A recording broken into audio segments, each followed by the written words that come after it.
கோவை இடையர்பாளையம் மாநகராட்சி நடுநிலைப்பள்ளியில் நடைபெற்ற ஆண்டு விழாவில் யுகேஜி பயின்ற மாணவர்களுக்கு பட்டங்கள் வழங்கப்பட்டது.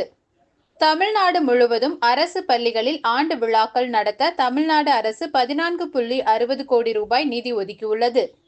இதையடுத்து மாநிலம் முழுவதும் உள்ள அரசு பள்ளிகள், மாநகராட்சி மற்றும் நகராட்சி பள்ளிகளில் ஆண்டு விழாக்கள் நடைபெற்று வருகிறது.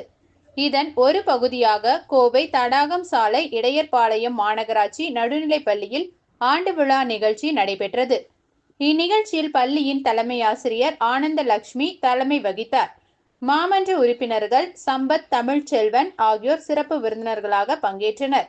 மேலும் பள்ளியின் மேலாண்மை குழு உறுப்பினர்கள், ஆசிரியர்கள், பெற்றோர்கள், பொதுமக்கள், மாணவர்கள் ஆகியோர் பங்கேற்றனர். ஆண்டு விழாவை முன்னிட்டு யுகேஜி முடித்த மாணவர்களுக்கு பட்டங்களுடன் பதக்கங்கள் மற்றும் சான்றிதழ்கள் வழங்கப்பட்டது. தொடர்ந்து பள்ளியில் பயிலும் மாணவர்களின் கண்கவர் கலை நிகழ்ச்சிகள் நடைபெற்றது.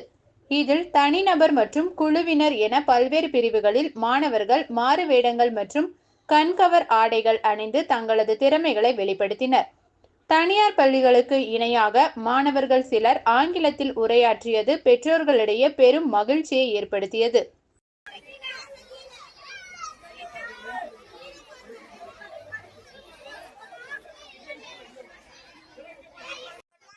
Everyone, my name is Tamilinian. I am studying in 3rd standard.